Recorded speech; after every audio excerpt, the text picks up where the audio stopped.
নিবেদিতার চরণে নিবেদন করি আমার ভক্তিপূর্ণ প্রণাম।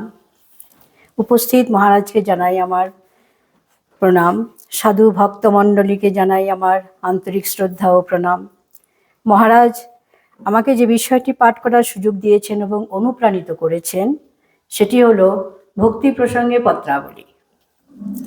আমার সীমিত পাঠাভ্যাস, তাই বিষয় সম্পর্কে ধারণা আমার খুব সীমিত।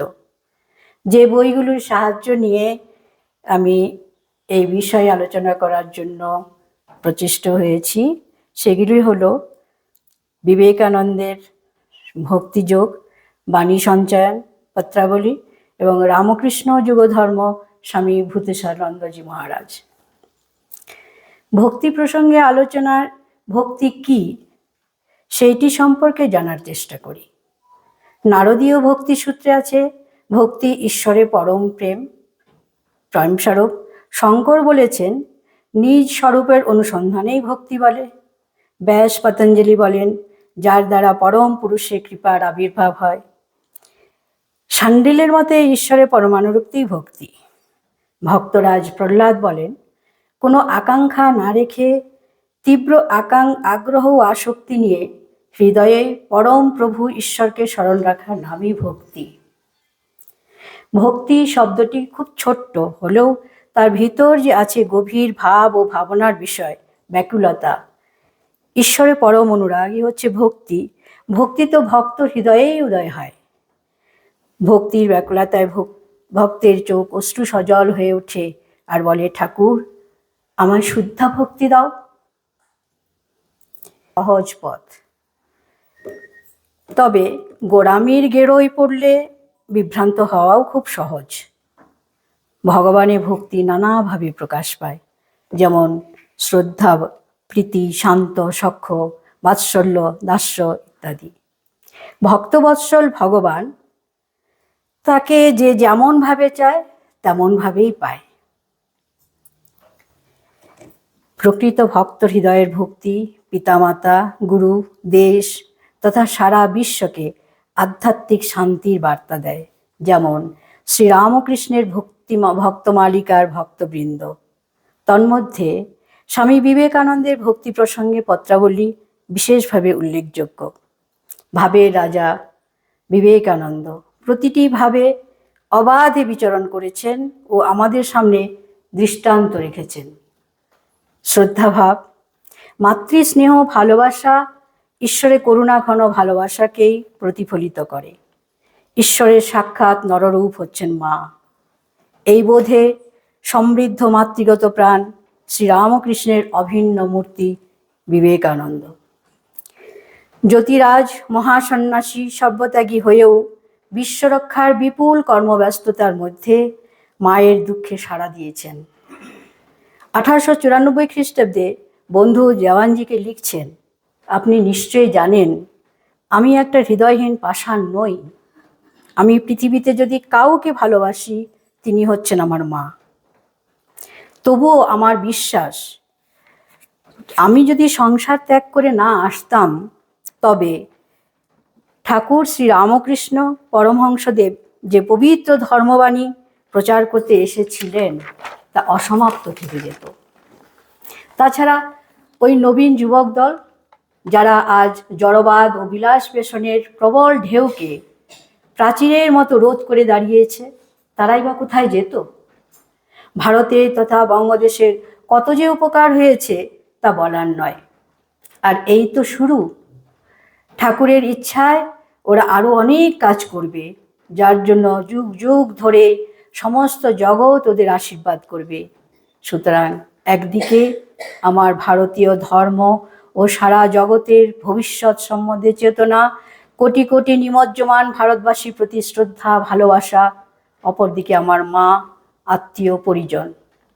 এক্ষেত্রে জীবনের ব্রত হিসাবে আমি প্রথমটিই বেছে নিতে চাই, বাকিটা ঠাকুরের কৃপার উপর ছেড়ে দিচ্ছি।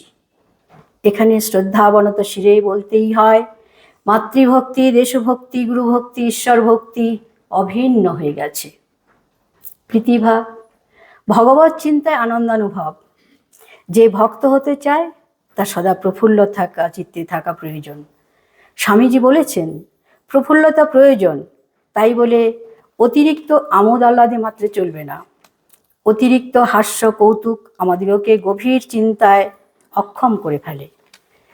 মানসিক শক্তির বৃথা ক্ষয় হয়।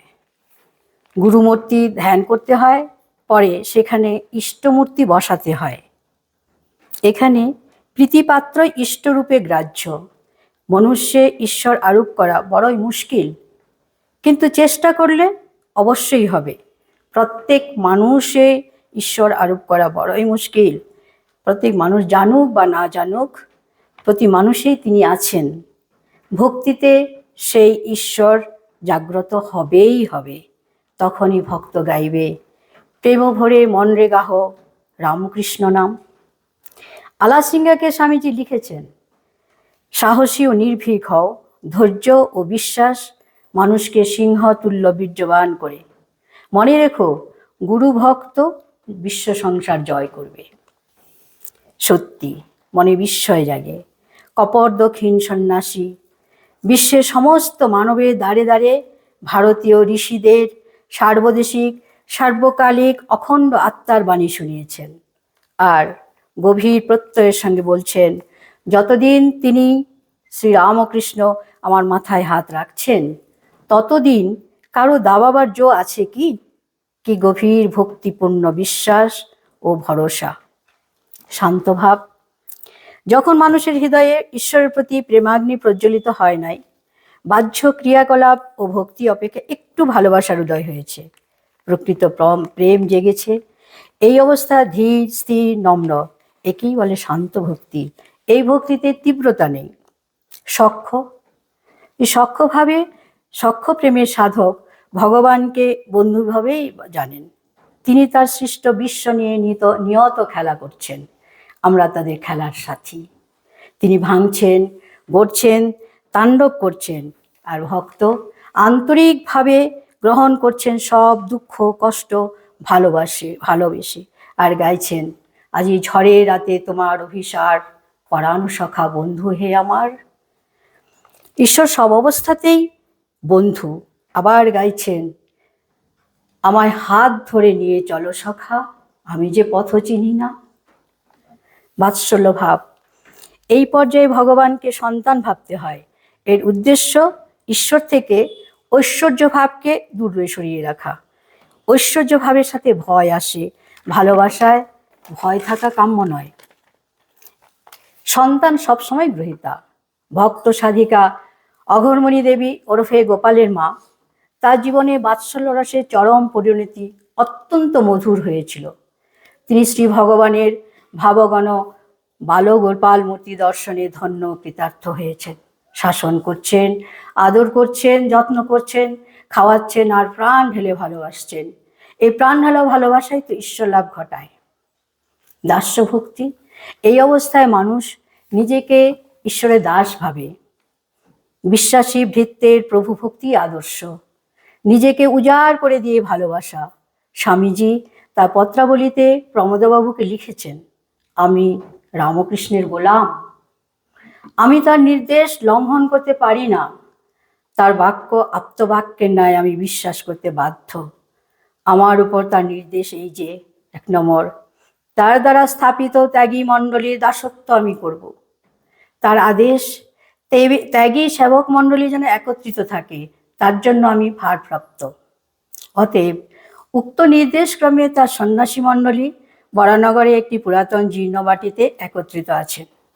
ভগবান শ্রীরামকৃষ্ণের শরীর নানা কারণে অগ্নি সমর্পণ করা হয়েছিল। তার ভস্মাবশেষ অস্থি সঞ্চিত আছে। উহা গঙ্গা তীরে কোনো স্থানে সমাহিত করতে পারলে বোধহয় কথঞ্চিত মুক্ত হব। স্বামীজি তার গুরু ঈশ্বর রামকৃষ্ণ, যাকে হৃদয় মন প্রাণ সর্বস্ব দিয়ে ভালোবেসেছেন, অর্থাভাবে তার স্মরণচিহ্ন স্থাপন হবে না, এই ভেবেই আক্ষেপ করে প্রমোদবাবুকে বলেছেন, যদি ভগবান রামকৃষ্ণের সমাধি এবং তার শিষ্যদিগের বঙ্গদেশে গঙ্গা তটে আশ্রয়স্থান হওয়া উচিত মনে করেন, তবে আমি আপনার অনুমতি নিয়ে প্রভুর জন্য, প্রভুর সন্তানদিগের জন্য দ্বারে দ্বারে ভিক্ষা করতে বিন্দুমাত্র কুণ্ঠিত হব না। যদি প্রশ্ন করেন আপনি সন্ন্যাসী, আপনার এ সকল বাসনা কেন? আমি বলি আমি রামকৃষ্ণের দাস, প্রভুর জন্য আমি সব কিছু করতে পারি।